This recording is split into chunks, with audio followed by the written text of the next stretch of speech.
What would you say are the habits wealthy people do that broke people don't do? Oh man, that's a good one. When I think of all the wealthy people in my circle, habits is they have a daily routine. And when I say a daily routine, like they have a Monday through Friday routine. You know, they work out, they read.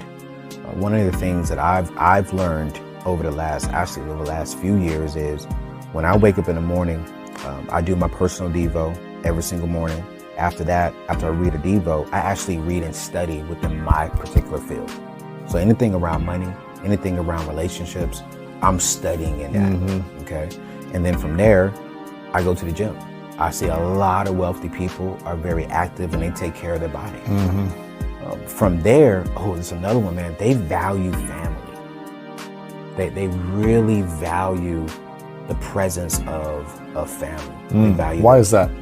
Because I think they understand you can sit here and make all this money, but who are you making it for? Who are you impacting? Why are you impacting the world when your home is all jacked up? And so what I've learned from wealthy people is I want to make sure my home is taken care of before I take care of the world. And now again, that's not all wealthy people. That's just the wealthy people that's in my circle. They make sure that the wife, the husband, the kids, they are good, that they're in a healthy place before they go serve the world with their particular business. Right. And I love that. I mean, I was with one wealthy guy just the other day. He probably does about $100 million a year. And he gave me an hour of his time for lunch. He got a text message from his wife. He ended it 10 minutes early because his wife said, hey, I can't pick up the kids. He was like, I get it, it's no problem. Hey, Anthony, I gotta go.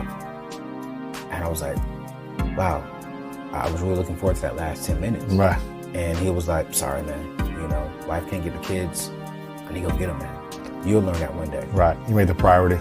You understand it, yeah. You know, your family needs to be priority. And I believe when you can be a good steward of the little of your family, then you can be trusted with more. You can be trusted with 100 employees. You can be trusted with impacting the community. But if you can't take care of home, you can't be trusted with more. And that's one thing. I got a little dog, man.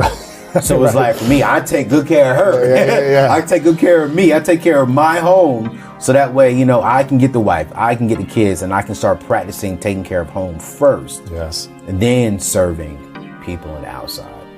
Because I grew up seeing pastors and seeing different people focus on the churches and focus on communities and coming home to a jacked up home.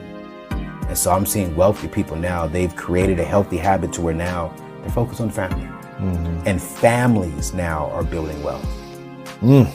Husband and wives are working together. Now kids want to work in the family business because now pops and mom took care of home. Yeah. Another habit that I'm seeing here that wealthy people doing is they know where their money is going. They have a vision for their money.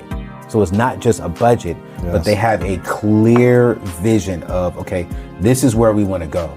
And what I've learned is that not only do they have the clear vision, but they make sure everyone that is connected with them, whether they are dating, whether they are married, whether they have kids, that everyone is aligned with that vision.